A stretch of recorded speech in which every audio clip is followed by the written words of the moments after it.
Чувашские песни в джазовой обработке, оркестр, саксофонистов и знакомые всем бродвейские мотивы. В Театре оперы и балета в 14-й раз прошел фестиваль саксофона.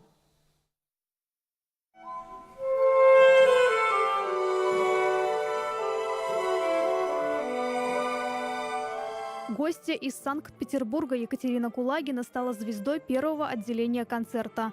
Исполнила на сцене сразу несколько ведущих партий.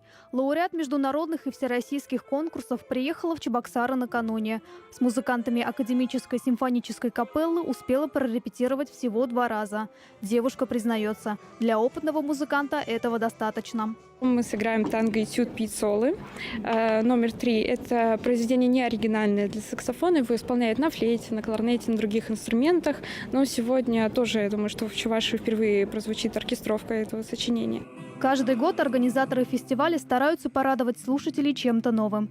На этот раз одним из ведущих музыкальных направлений вечера стал этно-джаз. Певица Наталья Васильева из Санкт-Петербурга исполнила чувашскую песню под аранжировку московского пианиста Руслана Соловьева и саксофониста Екатерины Кулагиной.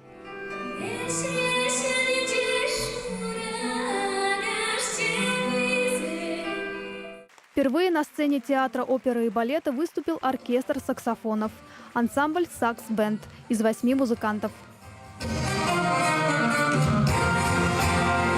Репертуар и концепция обычно зарождаются за полгода. Более-менее систематические репетиции где-то за 2-3 месяца уже начинаются. Я надеюсь, что на будущий год, видимо, сигнал поступил, то, что аншлаг такой у нас.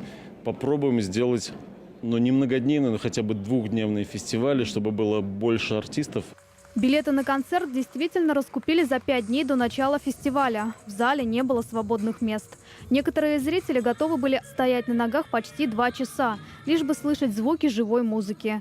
Организаторы обещают, бурные овации зрителей обязательно сподвигнут осуществить задуманные планы.